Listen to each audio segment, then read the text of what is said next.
Tonight on a special Nation to Nation, history is made in Ontario when a First Nation prosecutes one of its own laws in provincial court to remove an alleged drug dealer.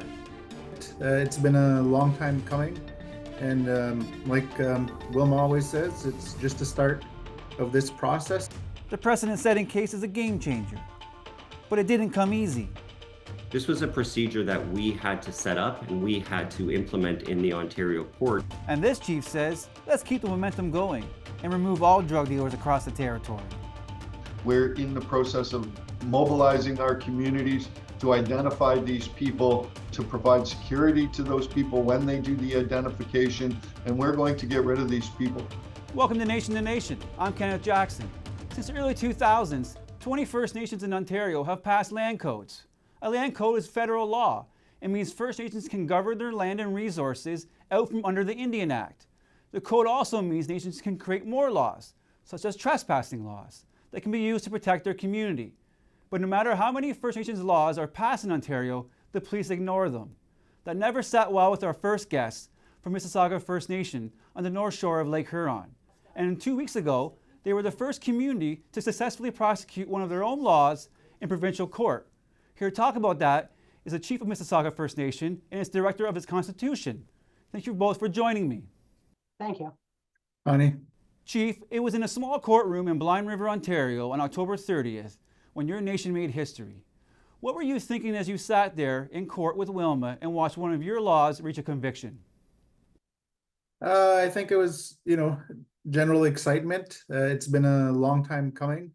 And like Wilma always says, it's just the start of this process, and we hope this continues, and the enforcement and the respect of our actual laws will be will happen from now on. Wilma, this was a long journey, not only for Mississauga, but you too, to enforce your trespassing law to remove an alleged drug dealer. What's the reaction been like since the conviction? Okay, so I think it's been a little mixed, of course, because we're going to have varying opinions out in the community. I would imagine the general consensus is that people are happy that this has taken place because the whole purpose of our laws is to keep our communities safe. And that's number one priority.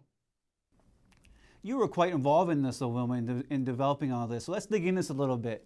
Wilma, can you tell us a bit about the laws Mississauga has passed and the role of your office?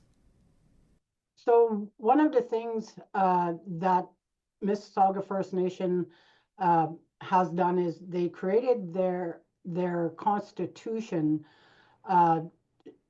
after the land code was accepted. So that gave them additional authority to create their laws. So they created the Chinook-Nagawin Department back in 2018, and then they hired someone to start developing the laws. And she did have her law background, so that helped in drafting these laws. And it was a long process. And so finally in 2019, the Community Protection Law was passed and enacted by Chief and Council. And it took from 2019 up to today to actually do and get ready for a prosecution. So it is a long process. Chief, based on these laws, your nation went to the Ontario Provincial Police in 2020, asking them to enforce an order of council to remove this possible drug dealer. Why didn't that happen? I think there was lots of confusion, and there was always back and forth between if this is a federal or a provincial. There was always that back and forth of who was going to enforce them. So that led to times of non-enforcement.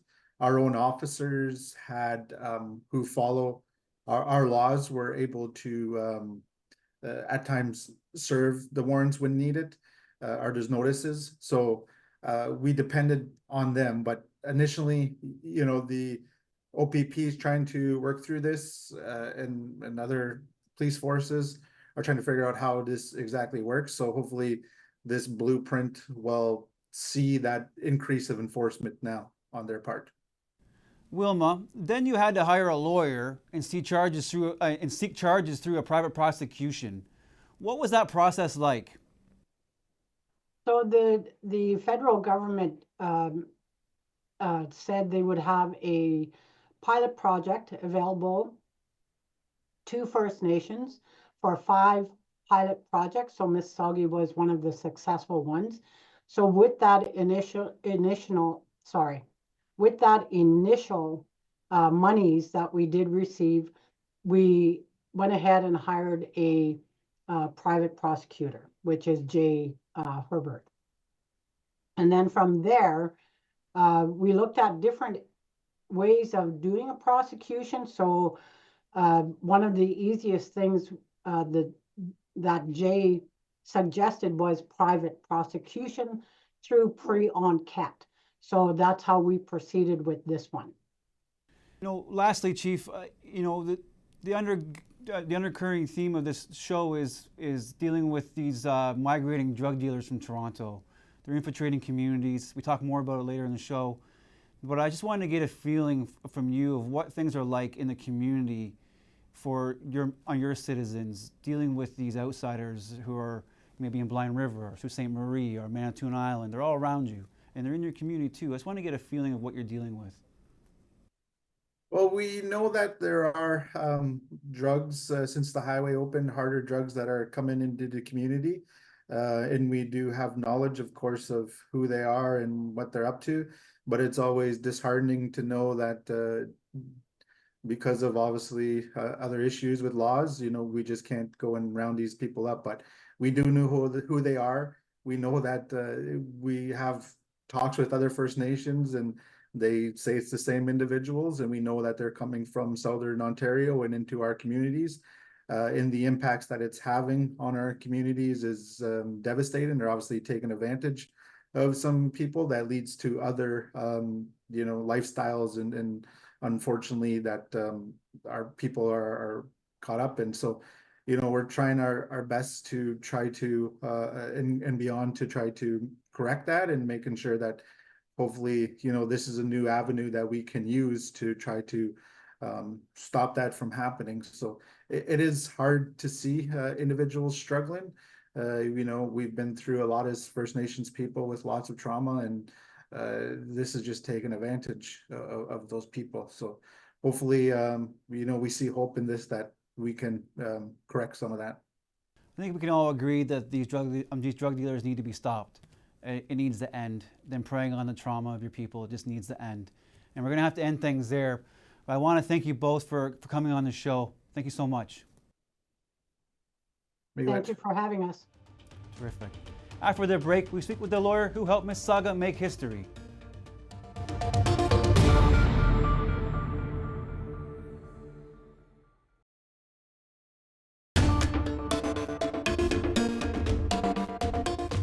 Welcome back. Most of us have heard the term BCR. It means when a First Nation passes a Band Council resolution, BCR, to remove someone from a community. What most people don't know is that a BCR isn't worth the paper it's written on. That is, unless it's supported by a First Nation law like a land code.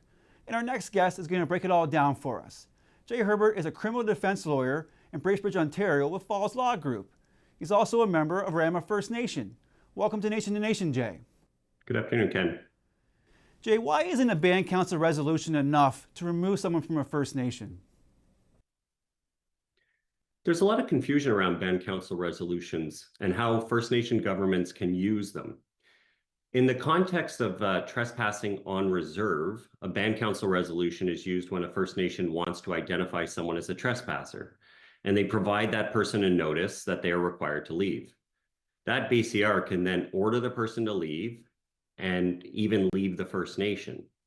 But in order for the BCR to be effective, the First Nation must first pass a law or a bylaw that seeks to regulate and control the issue of trespass. The law is what allows people, including the alleged trespasser, to understand their obligations in the law and to respond appropriately. Essentially, there must be a law to break before a BCR can be used. So if I can break this down as an example, if you're charged with a crime such as trespass at night, You can go to the criminal code, review the section of the criminal code, and understand what you're charged with, and then figure out how to fight it or argue against it. When a chief and counsel try to use a BCR without that underlying law or bylaw, the person accused of trespassing can't review or know how they are trespassing or what to do about it. For First Nations, the laws are generally land codes. Can you tell us what land codes are and why they're important? So a land code is a law passed by a First Nation. And what is different is that it's not passed under the authority of the Indian Act. Some First Nations are still controlled by the Indian Act when it comes to land and resources, and other First Nations have opted to adopt a land code. And the land code allows First Nations to opt out of 44 sections of the Indian Act related to their land and resources. Mississauga First Nation passed their land code and then also passed a community protection law. Both of these provided the First Nation with authority related to trespassers, and that's what was allowed us to be successful in this case. It was Mississauga's land code that allowed this all to happen, but they were still forced to go through the private prosecution process. Can you explain what a private prosecution is and how it went for you? In the current case, the First Nation ordered the individual off reserve in 2020. The person appealed that decision and it was upheld in 2020. Unfortunately, the local OPP did not remove the individual and the trespasser continued to reside on reserve without authority. And this has been an ongoing issue for First Nations around Canada. The First Nation will issue a trespass order, but the police don't enforce it. So the criminal code has an option that can be used by anyone in Canada who wishes to have charges laid when police have not or will not. And this is called a private prosecution. So in this case, we use the private prosecution model and successfully demonstrated to the court that the accused had breached the Mississauga First Nation law, that those laws were valid, enforceable, and prosecutable. And so what happens is a justice of the peace issues a summons that the accused has to attend the court. Once they attended the Ontario Court of Justice, the case worked through just like any other criminal case would. There was remand attendances, and then ultimately the charges were resolved by way of a guilty plea, and the person was sentenced by an Ontario Court of Justice. It sounds like the longest process one can take to get a charge laid and ultimately a conviction. Does every First Nation across Ontario with a land code or their own law have to go through this long private prosecution process just to have their laws respected? So currently, as the prosecutor for numerous First Nations in Ontario, this is the process I'm using. It doesn't have to be this way. And over the past number of years, we've tried to find ways to set enforcement without using the private prosecution model. Effectively, in the criminal code, there's a couple of different options that lead to people being charged. One is the police lay the charges, and the second is the private prosecution models. So when the police wouldn't lay the charges, that's what we have to do. And in order to bridge the gap between police enforcement and prosecution, Mississauga First Nation was able to apply and hire a prosecutor, that being myself and my firm, Falls Law Group. And we were able to successfully prosecute using this model. Now, the hope is that when police forces and the provincial and federal governments become aware that we're able to get convictions using this process, that there can be changes made to the legislation or to the method used, including police enforcement. I'm hearing a lot of lack of respect. That's what this generally what I'm hearing is that police don't trust those laws. Is it fair to say that's a form of discrimination? I have received a number of reasons why First Nation laws are not being enforced by police. Some of this includes fear of reprisal, fear of liability, lack of process, fear that even if they lay the charge, it won't be prosecuted. That's what, frankly, we were trying to resolve by way of this. But I will say that there is a lack of respect, not only from policing, but also from the provincial government. There are solutions. Simply adding a line within the new policing legislation, the Community Service and Policing Act, the CSPA, would allow and inform police forces that they should be enforcing First Nation laws. So it's an issue of understanding. It's an issue of training. but it's an issue that needs to be resolved. I could go on and on, Jay, with you all day about this, but it's all the time we got. Thank you so much for taking the time today. Thank you very much. Don't go away, because after the break, we speak to a chief who says it's time for communities to join and remove all drug dealers.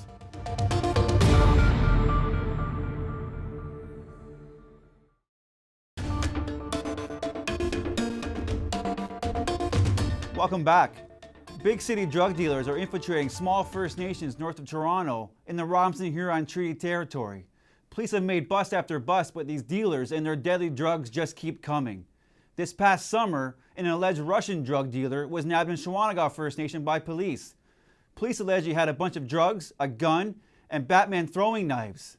The chief of Shawanaga has had enough. Welcome to Nation to Nation, Chief Adam Pavis. Good day, Kenny. Thanks for having us. Your community isn't a large one, yet these Toronto drug dealers keep popping up. What toll is this taking on your community? The biggest toll is the damage that it does to not only individuals, but to their families and to the fabric of the community at large. These opiates that are entering the community are being provided to our citizens very cheaply, and there's little or no recourse that we receive from either our APS organization, Anishinaabe Police Service, or the Ontario Provincial Police. And as a matter of fact, Shawanaga First Nation has not seen an RCMP officer since the mid-70s. And so it's difficult to have our laws enforced or to have Ontario laws enforced when this kind of activity continuously happens. You don't actually have a continuous police presence in your community. I went on a patrol with one of your officers for APS, and they just go through it and then respond to calls if they come up. What's it like not having someone permanently there? The challenge that we face on a daily basis is one that is faced across the province. We don't have enough person power to fill out our complement of our local detachment, which is in Wissahickon First Nation. And our policing service is actually identified as a program by the Ontario and federal governments, as opposed to an essential service that you and all other Canadians and Ontario people enjoy in their homes and in their community. And so each year our police services are required to negotiate a tripartite agreement with the province of Ontario and the Canadian government. And typically it works out to the 11th hour, and it's a take it or leave it. We are not afforded the same special policing units that the other average Ontario person enjoys. So we don't have a drug squad, we don't have a canine unit, we don't have, all we really have is policing, to enforce Ontario laws. And so the supports for our police service are in Toronto or in Barrie or in Sudbury. Most of those are 45 to 75 minutes away for the TRU team or for any of those specialized services. Our police force does what they can with the limited resources that are available. And in addition to that, our policing service is one of a community in nature, more to be involved with community, more to develop programs to help prevent crimes, as opposed to just hooking people up and dragging them away to the local jail cell, if you will. What did you think when you saw what Mississauga First Nation was able to pull off in court? It's well past time.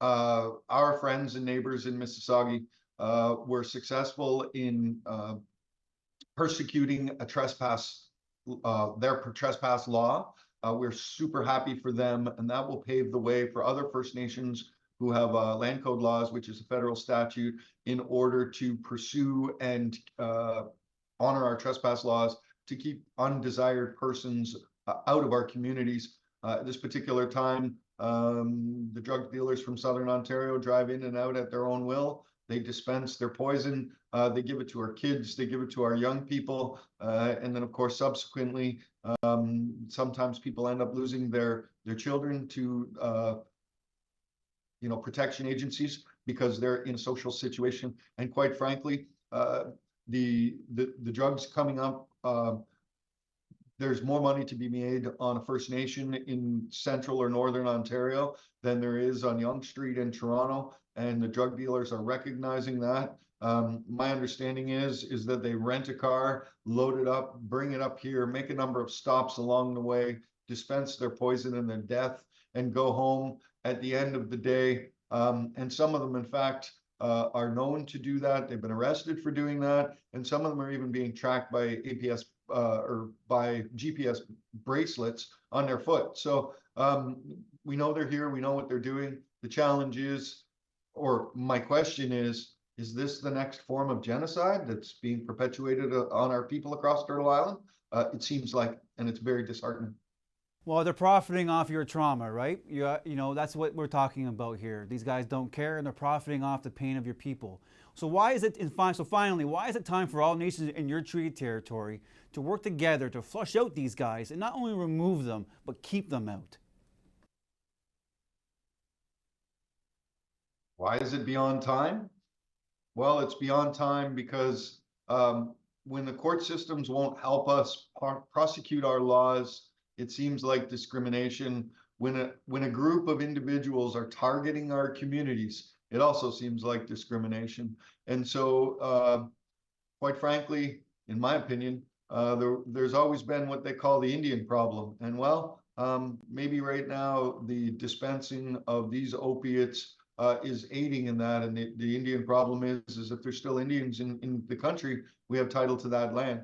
And so over the years, over the generations, there have been things that have happened to our people. And this is just another tactic, I believe, to get us off of our land. But having said that, we're resilient people, we're resourceful. Our police services know what's going on. We're in the process of mobilizing our communities to identify these people, to provide security to those people when they do the identification. And we're going to get rid of these people. We're going to get rid of this pressure that is preying on our children and preying on our young people. I don't think anybody wants them in their community. I certainly don't want them in our community, nor do we want them up along the 69 corridor.